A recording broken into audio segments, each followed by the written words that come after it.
आप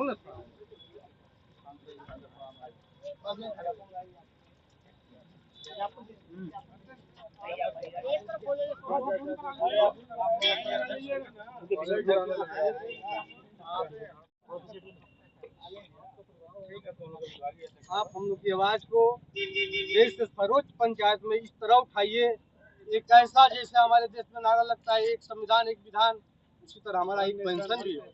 जो पेंशन मानी सांसद भी पाए वही पेंशन इस देश के चपरासी भी पाए, वही एक सफाई कर्मी भी पाए। इसी मंशा के साथ हम लोग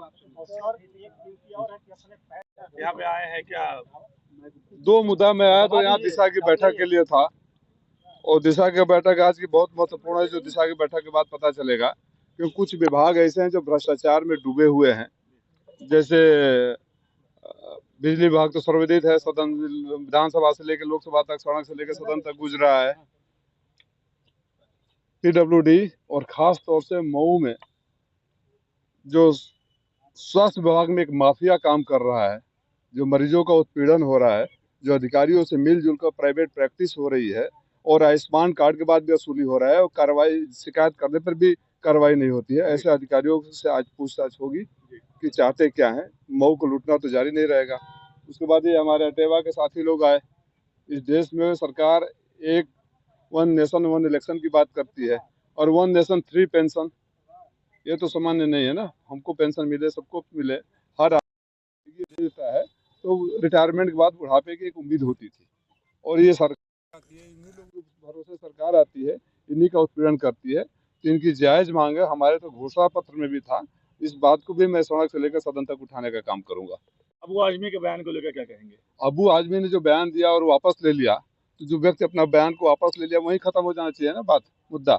लेकिन जिस सरकार के पास महंगाई पर, बेरोजगारी पर, अत्याचार पर, लूट पर, खसोट पर, माफियाओं पर, जो माफिया रील बना रहे थे महाकुंभ पर, उसके पास जवाब नहीं है, तो ध्यान भटकाने के लिए, मुद्दे भटकाने के लिए कुछ न कुछ खोजती रहेगी कि कभी कांग्रेस के प्रवक्ता ने क्या कह दिया, कभी किसी ने क्या कह दिया।